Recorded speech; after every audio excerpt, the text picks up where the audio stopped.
But the real truth about change is it taxes us as human beings quite substantially at so many levels, at emotional levels, psychological levels, physiological levels, intellectual levels, social levels. So much is disrupted. So today I'm going to be speaking about leading through change so that you and your business emerge stronger, healthier, and wiser at the end, which is similar to something, Tracy, you asked me to speak about before. And I kind of did that in the face of the fact, that I've got lots of hats that I wear. Many of you may already know that I am a consultant. I work across the world with businesses, large and small, helping them to optimize their business, to manage change, to change their strategies, to integrate when they merge. Also just dealing with kind of workplace commitment, building teams, helping create higher functioning at the core of the business, creating leadership teams that actually sing off a single hymn sheet. So I have that hat that I wear. Another hat that I wear is that I am actually an entrepreneur. We have a business called Frangelicas, which Tracy gave us a boost. Those of you who don't know it, it is a niche boutique catering and restaurant business, and we're very proud of it. And so I have to lead my business through that. And obviously with COVID being in that sector, we've really had to pivot our business quite substantially. And thank God we are alive in that. So I wear the hat of an entrepreneur and business owner and leader. I also wear the hat, if I take that off, and for the other people who are not here in a business context, obviously as a wife, as a mother, and somebody who's struggling as we go through different life stages, empty nest. My kids are all grown up now, lots of changes at that level. Friend, many, many different parts of me that are also involved with change. So today's not really about my story, but I'm hoping to make space for all of your stories by covering the things that I've learned, that I know, as a social scientist, as a professional, as a researcher, as an academic, and also some things that I've put into practice so I know that they really work. So last time my focus was on why we struggle, how we struggle, and clues that can help us do better. So I'm going to incorporate that today as we kind of journey into how do you lead your business through change, or lead yourself through change, or your family through change. So this can be at the macro level, at the micro level, at a very, very individual level. But I am going to speak contextually a little bit more about leading change in business. If people need to, they can feel free to post comments or questions if they need to make the context more personal without us specifically doing a deep dive into any one person's needs. So in order to get started, I just kind of felt that I'd like you to think about, some questions. Everybody has got to break free of their lives and parts of their lives, and with COVID, with life changes, with normal evolution, with health, with wealth, everything goes through different changes. So I wanted you to kind of just on your own answer those questions I put down there as a personal experience. What's the biggest change that you've made, or the biggest change that you've had to survive? You just kind of note it down. Don't do the whole story, but just a key word or an idea, call it into your memory. Also, if you can call into your memory the worst time you've had struggling for change or with change. And again, it doesn't have to be cataclysmic. It can be cataclysmic. It's a very personal question, but in your own sense, what would that be? What's the best time you had when you were making a change, or navigating a change, or experiencing a change? And then lastly, in terms of signing up for this workshop, what are you struggling with or interested in about change management right now? So How many people are on? Are we still on about 14 or 15? We have 20 people on. Okay, so let's see if this works. We are limited for time, but I'm going to stop sharing. I'm going to turn it on to everybody, and I'm going to ask those brave people who would like to kind of check in with me and be part of this to share some of those, just in a pop quiz kind of way. So I don't want a lot of detail, but if some people can give me a sense of what's the biggest change that they've made or the biggest change that they've ever had to survive. Is it possible? Should we do it on written or do you want to unmute them, Laurie? I'm not sure what's going to work best. I think. Sorry, Trace. I said let's unmute, but if there are people that want to volunteer to chat, you have your reactions so Elana can see who's waiting. Yeah. You can use any of your Zoom You can reactions. just raise your hands. So, and in fact, just to speed it up, because I see time is already moving, in terms of answering all four, anything you would like to. So either your biggest change, the worst issue or time you've had, the best time, and what your focus is right now. If people can just let me know, I'd love to hear from you. Can't see any hands. Do we have any hands? No. No. Nobody brave enough to. I think some people are just joining, so maybe they haven't really found their feet yet. Yes. We have one comment in the chat box. Death of my husband was the worst. And then Robin has raised his hand. Okay, can we hear from you? Or her. Sorry, I can't. Oh, Maureen, the death of my husband was the worst. Absolutely, I hear you, Maureen. And thank you for what you shared with me. I thought it was incredibly moving, and I will give you a personal shout about some of those things. Sorry, who else had their hand up? Vanessa Weltman, moving house, the worst, okay. Robin, do we have any question? Robin? Robin? All right. Okay, what about some of the things that people are struggling with right now? Do we have any of that? Can people just comment in the chat box? I think that's best, and let me just get a sense. So we've got it in this audience, we've got, as we have throughout life, most of us dealing with some real substantial change. And that brings a lot, it pushes us out of our comfort zone. They say that you can be kissed over the edge or kicked over the edge. And I think most of us change when we're kicked over the edge. So, yeah. Insecurity, losing parents. Okay, so a lot of people asking and wrestling with things that are more on a personal level. Okay. I'm going to move back to my screen share now, just to help us to keep pace. The truth is that I kind of feel a little bit conflicted around this topic because it's a big topic, and I think the people who've bothered to tune in and who've made time are definitely wanting to get some real value. And at this level, I'm kind of speaking into a big space, and I always feel that that's quite it can be quite superficial. So I'm hoping that I will cover things that I care about and things that I've gleaned that I think really are important for us to hold on to. So let's talk about what are those things. Why is my, I'm not quite sure why my, there we go. All right, so the road ahead.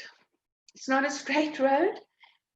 The sun is setting on some things, changes, and the lenses of today's discussion that I'm going to talk about are going to be those three: the human journey, the leadership journey, and the strategic journey. So by the human journey, what I mean is how do we change ourselves? How do we cope? That's the fountain of knowledge that we can go to, especially around our relationships and our social context, because there is something that joins us all in the human journey and the sounds that we make. So I will cover that in terms of leadership and how it feels for the people and the leader, but specifically the leadership journey. That's all about people who are wrestling with, how do I influence others? How do I create a process where I take people with me? There is an old African proverb that says, if you want to go fast, go alone. If you want to go far, go together. And I know that some people wrote to me and said, my business is going through a merger, or we've had to change, or I remember last week on the call, some people said, you know, my whole business has had to pivot. So how do I take and deal with and lead my people through this with wisdom and with empathy and with credibility?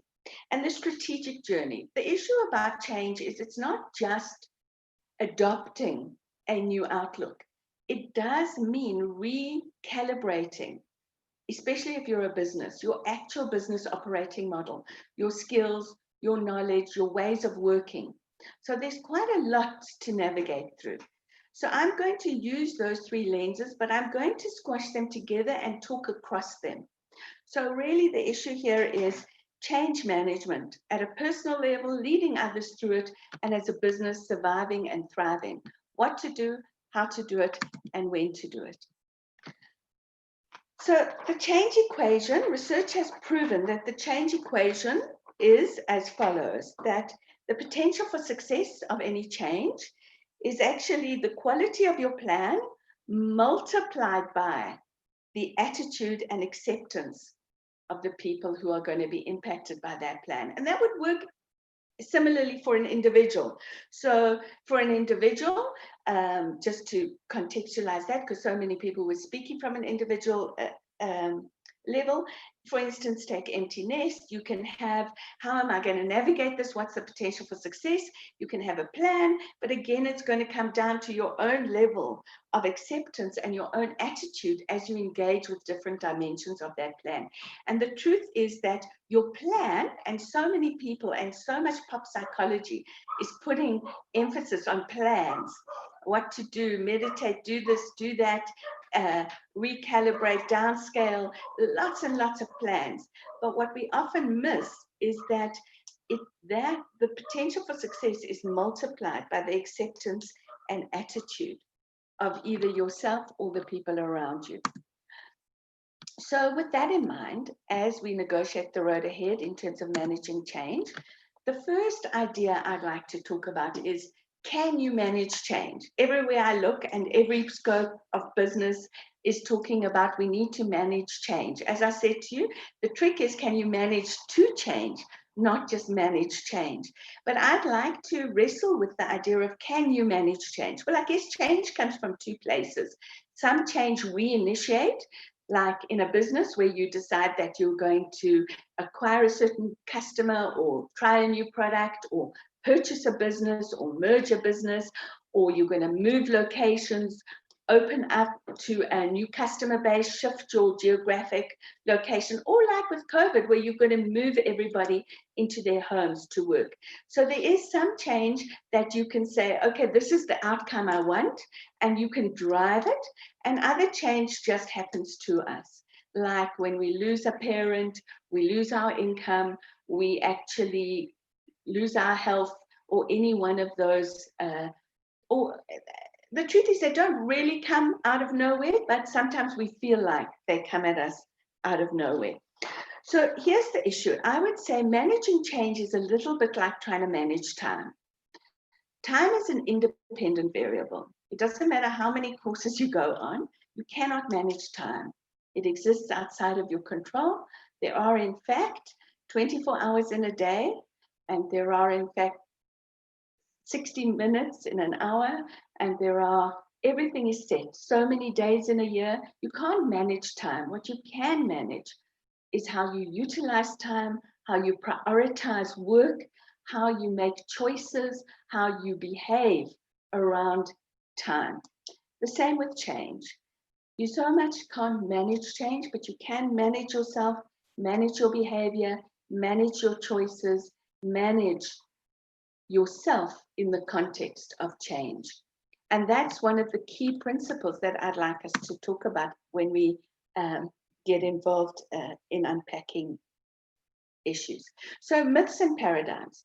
So I'm going to skip ahead quickly and put up one of the key myths. Okay, so those of you who are in business or who've done reading around change will know that in general, there is a colloquial idea that change is either the heat or the light.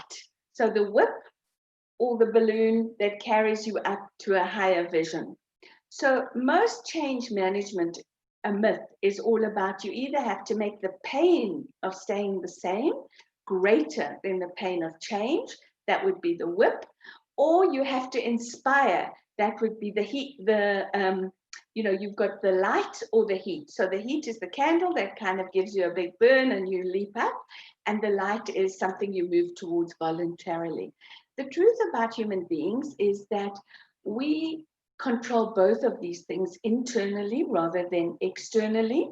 And although many change management strategies speak to leaders about creating these things externally, they really need to be created internally. So one of the big myths about change is that you can't change anyone else, but you can change yourself. You can change the context, you can change your expectations, you can change what you value, you can change what you reward, but people still have their own free will about how they are going to engage with that. Which then leads, if we go back to another new idea, which is push versus pull leadership. So if you think about push, that's when you kind of got to shove and move everybody. That's a very exhausting way of leading. A much more modern way of leading is to look at pull leadership. What is actually pull leadership? So, sorry, you have to bear with me over here. So if you look at this picture, and I'm going to flip between these slides, my mountain versus your mountain. The essence of pull leadership and the essence of my message to you around some clues about how you can manage change better is to respect that all of us stand on our own mountain. And the things we see and the way we see the world is a reflection of our mountain. And we've built that up through our experiences, through our socialization, through all of the different inputs that have brought us to this point. When you stand on top of your mountain as a leader and you look at everybody else and you tell them you should, you must, you're doing what we would say push. If you stand on top of your mountain and you say, this is what I see, which is vision, which is aspiration, which is my dream of what I'm trying to create, would you come and join me? So the idea of pull leadership is about asking for what you need and inviting people to participate in that. And I know that there is a classic story of how do you build a ship? So you have two options. The one is that you can stand there, roll out your plan, give everybody a job to do, manage them, police them. And there is some of that you have to do. But underneath that, if you haven't created a longing for the ocean, if those people building the ship don't really aspire or understand what that ship is going to do when it sails and where it's going, their ability to participate is not going to be fully there, and you are going to struggle to really bring your vision to fruition. So pull leadership is all about creating vision, but also having humility and vulnerability, inviting people to join you, and in fact, making a request for their support. BOM stands for Business Operating Model. I'm not going to go a lot into that, but that from a consulting perspective, I often see organizations who want to do things in a new way, even something as simple as wanting to run a better quality leadership meeting. But the way that the meeting is structured, the people who are in there, the agenda, the time, just doesn't allow for that. So very often you have to actually redesign around what you're trying to create. Start with what you want, and then from that point, redesign backwards. The other big takeout is you need to move beyond emotional responses when it comes to change. So there's a lot of rah, inspire, promise, paint a glowing picture. The problem about that is then you're, as I said last time, you're in for a very long life. I know Simon corrected me. I mean long life because it's going to feel like a long life in the sense of that you are constantly going to be motivating people. My idea of commitment and accountability, commitment, and I'm going to cover it, is when people accept and commit to the forward action. They don't commit to the ideas, but they can commit to the work that has to be done to bring those ideas to fruition. Which leads us to the last and hardest part of managing and leading change, is that you cannot forget, even if you are the CEO of your organization, you are constantly engaged with people's free will and their choice, which basically you can measure by the rate at which they apply their learning. So interestingly enough, often when you're making a change in business, you spend a lot of money and time giving people skills, teaching them the way you want them to do it, giving them new technology. And when you turn your back, you find they're back to doing it on the back of a cigarette box or the way they used to, despite those new technologies. And the reason for that is that learning and unlearning is a very, very rough process. You don't get out of it without skinning your knees, which means that your self-esteem, your self-image, your identity are going to have to get into the cut and thrust of learning to change. And that's why people often struggle to apply their learning. They can learn it in a classroom, they can even master it on a test, but when they go back to the place of work where you want them to apply it, they will go back to old habits, not because they don't want to succeed or they don't want you to succeed, but often they are afraid of owning up to how incompetent and how new it all feels for them. So the new ideas can't really manage change. You can only manage the environment and behavior, and primarily your own behavior. Specifically around that, I'm suggesting that you need to create a picture. You need to invite people into that picture. You need to share what you hope for. You need to share what you are willing to do to create this. And you need to ask for their support, not insist on it or demand it, no matter what your level of status is in the business. Often, you won't be able to create it just because you want it. You will have to redesign your whole operating model. And when you're doing that, you will need to wrestle with people's commitment being beyond, again, ideas to the actions that are needed and the learning that they're going to have to go through. The key message about how to lead during change when you are using vision and pull is to be the message, not the messenger. To maximize trust and minimize stress by showing up yourself. I think that there's an old adage that we all know about pointing fingers, and every time you do that, there is 3 times the amount of fingers pointing back at you. The way to encourage people to change is to change yourself and to change what you look at and value, and that will in fact start shifting things around. So the bad news about change is that we live in a world of creative tension where there's always going to be a level of gap. So even when you aren't making a big change, the day-to-day inefficiencies that we wrestle with is when the gap grows between what we want and what we have. If you look at the bottom cycle, that is a stressful situation. And at a business level or at a personal level, when we constantly focus on what we don't want, and then we spend all our energy trying to solve those problems, that becomes a very reactive orientation. We get exhausted, and all the time we are taking away what we don't want, which is not the same as building what you do want. So you achieve very little, and that creates more and more stress and destroys more and more credibility, and often destroys more and more businesses. So I know there'll be some questions about it because leaders are quite addicted to problem solving. It feels like a very constructive action. I would suggest to you that problem solving by its nature is a reactive, stress creating process, but we'll unpack a little bit of that. If you look at the top line, that's how you create eustress. Again, it's not, this is an idealized idea where you're focusing on what you want to create. You're focusing attention on generative orientation. So during change, how would that work in practice? If something isn't working and you say to somebody, why is this a problem? And you unpack the problem, you're in the bottom half of the cycle. If you rather say to them, what I'd really love to happen is this to be the result that we're getting. How can we get there? Then you're forcing the discussion into generating solutions rather than unpacking problems and what you don't want. So businesses can be understood. This is based on a social system, the Nagler-Tishman model. And really what we can understand is that all businesses are in fact open systems.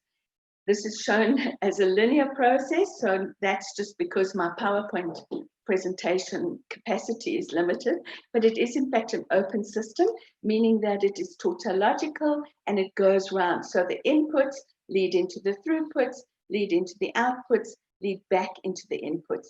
And it is in fact an open system, not a closed system. So new things enter all the time. And that's one of the problems about change in life, is if we could have a closed system, if we could stop new things entering all the time, we may feel like we can get to a place where we can refine our feet. But unfortunately, the world doesn't work like that.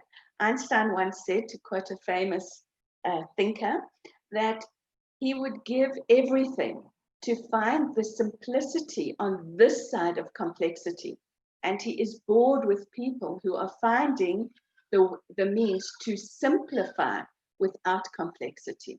So the issue is to be practical, to give you practical tools, but not to pretend that we live in a closed system world.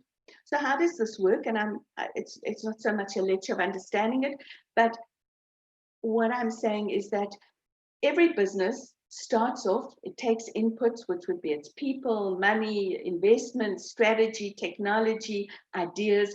Those all go in, they create an organization. An organization is primarily understood in terms of 4 moving parts.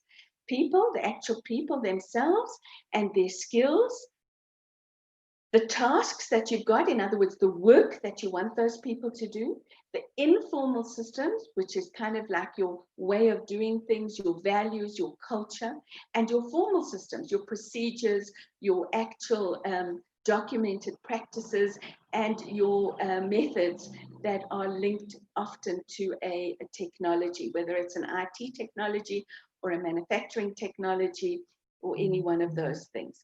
So what you've got is you've got 4 moving parts. Now, many people try and optimize those 4 moving parts. In other words, they try and look at what kind of work do we need, tasks. Let's find the right people for those tasks. And they try and create a very close fit in terms of skills and know-how and attitude. What you also need to do is you need to factor in your ways of doing things. Because if you have a very formal organization and you've got people with the right skills for the task, but not the right attitude to work in informality, you're going to have a problem. If you match those 3 and you've got formal systems that reward and recognize, for instance, profit in a single silo, but you want people to work together as a team, your culture and your values and all the sort of dreamlike systems in your organization speak about that. But on the ground, your reward and recognition system measures everybody in their box and only rewards them in their box. You've got a misfit there.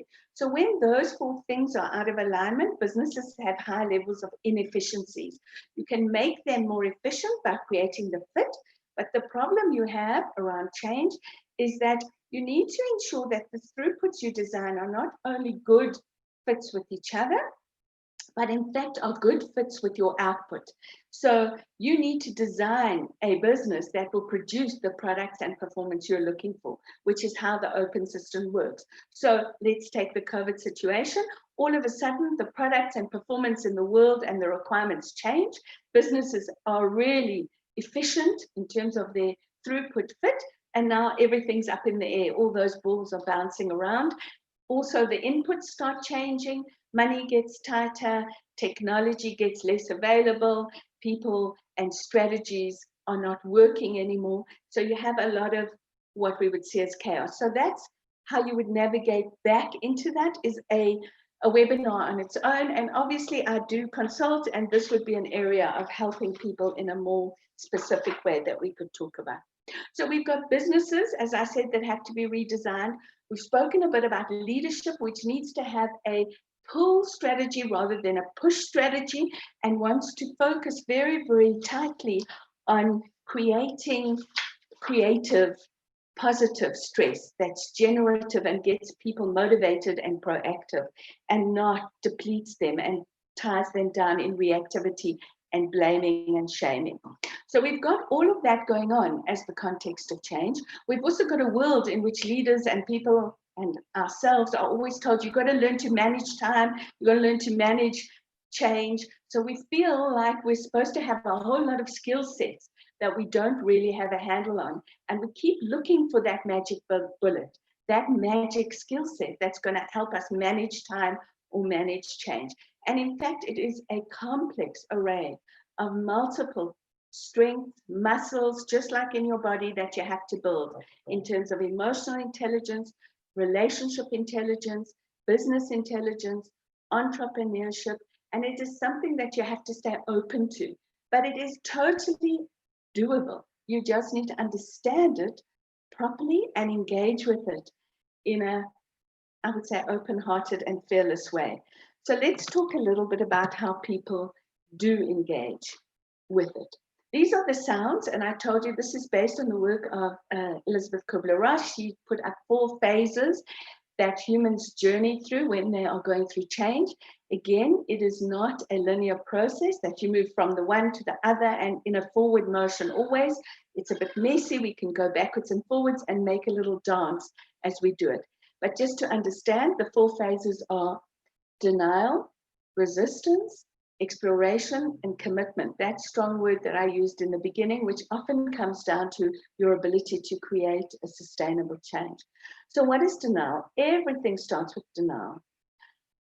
That river in Egypt, where we've all got our heads down, our bums up, we're doing what we do, and we're not really expecting change. There's a Monty Python, my husband loves Monty Python, which I think starts with some guy bursting into a room and everybody saying, "Who are you?" And he's like, "I'm the Spanish Inquisition." Nobody expects the Spanish Inquisition. Well, nobody expects change. So denial, lack of interest, apathy. I'm not going to read aloud to you because I know you can all read it. But if you think, and as I said to you, the beginning of change is always going to be characterized by this. There's a subtle difference between denial and resistance. The human sounds of denial are not really associated with emotional load. They are more passive, lack of interest, kind of shutting off. Sometimes people associate this with a depression, a denial. Resistance has got emotional load in it. So resistance is really about unwillingness, fear, insecurity, negativity, a sense of loss, being threatened, a pushback response, if you like, which is why the word is resistance. And we know, and as I said to you before, and my son's doing engineering, you will know that for every force, there is an equal and opposite counter force in the world. So the more you push, the more pushback you will create. And that's why push leadership is so dangerous. Even when you're selling an attractive proposition, and those of us who parents know this, when you're trying to make something that is good for somebody, or wives or husbands, when you are pushing, you will create pushback. It is something that is very confusing to us human beings. So the issue about resistance is that it is got lots of emotional load, which means that it is something that we tend to overinvest in when we're dealing with change. We take a lot more notice of it than we even should. What Elizabeth Kubler-Ross spoke about and what I've experienced is that resistance is just part of the sounds human beings make. In fact, it is one step up from denial. It is a form of engagement. Do not seek to answer resistance. You need to just accept it and allow that person to make that choice. Explore it with them. don't go in and try and answer every question. When people are in resistance, typically, and I get involved in organizations, people will tear their hair out and say, this group of people or this department or this business unit or even this customer base or this stakeholder, we've answered every question, and they keep coming up with more and more questions. Well, answering questions is not going to take resistance away. Resistance is not about lack of understanding. Resistance is about insecurity, moving out of what we know to what we don't know. The only time people are really interested in information is when they get into exploration. And that's when they will ask questions, and the answers there are irrelevant, because if you start getting involved in answering people's questions, you're likely going to push them back into resistance. This would be an opportunity to get involved in the creativity of asking people to explore their own solutions and exploring with them your solutions. As that picture depicts, this is when you invite people onto your mountain. Without saying this is the truth, you have to look at it as this is my truth, these are my ideas. Do you think they could work? Let's stroll over to your mountain. It is a process of exploration, not negotiation. And then we come to commitment. Elana, sorry to interrupt you. We're just over half time. Okay, thanks, Tracy. I'm noticing that. So, all right, so commitment. So in the graphic over there, typically commitment is characterized by two key messages. The one is kind of a negotiation where we say, okay, do I have your commitment? And often it's a yes, but, or a little bit, or yes, yes, yes. And we could even have that one at the end where at the bottom where people are saying, we're absolutely up for it. And people commit ideologically and emotionally. Both of those are emotional responses to commitment. I'm saying you need to move beyond feelings and intentions, whether they're negative or positive. Those all belong in exploration. Commitment is really clarity and buy into the forward actions and behavior. It's about action. And that's quite a new idea, because most people think commitment is a feeling. So the other piece of news is commitment does not require consensus. Team members can disagree and still commit to decisions. Now we have I've been saying this for a long time, but I think COVID has really demonstrated that, is that when people got busy with working from home or making the adjustments, they didn't really like it, agree with it, even fully understand it, didn't necessarily have the skills they needed or resources, but they got busy with the forward actions that they had to take. So what I'm saying is consensus is not required. People, okay, when it's something like COVID, it happens in that way. But if it's in an organization, I would suggest you move past negotiation and get into solutioning and creativity. And then as long as people have an opportunity to be heard and to be understood, you do not need to ask them to agree. You just need to ask if they're willing to do the actions that you're asking for. And you need to unpack those actions. It can't just be, again, up at the top like that guy sitting in the box, a verbal thing. So how do you do that? Outcomes focused. What action can I expect? How will you go about this? What can I see you doing tomorrow? How could it be done by you?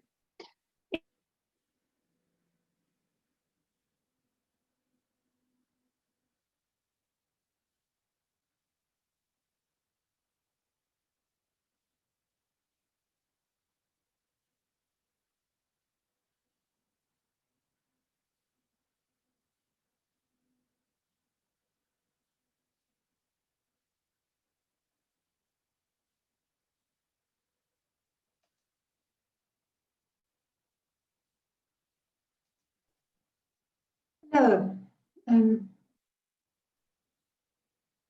Hello, please. I cannot hear you. Thanks. Odette? Yes. It seems like it's frozen.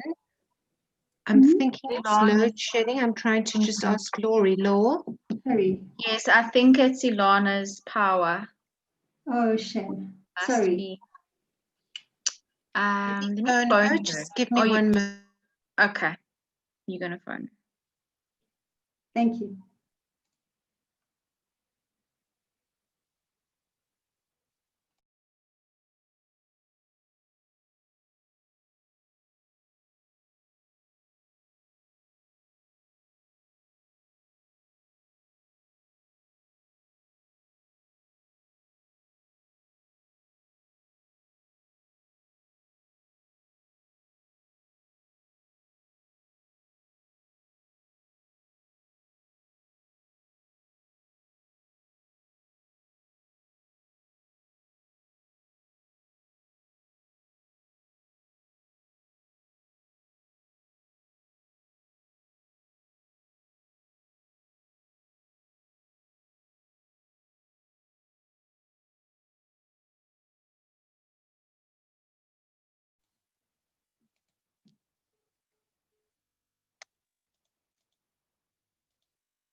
Hi, so Ilana has experienced load shedding, and Oh. she said she is so sorry. Please forgive her, it's out of her control. What we will do, though, to make up the 20 minutes that we haven't completed today is we will schedule next week's session to start 20 minutes earlier. So I think it would be good if we start next week at 2:30 instead of 3 p.m. Is that okay with everyone? That's fine with me. Thank you. I'm good. Okay, so our Now we're apologies. okay, yeah. Just looking, yes.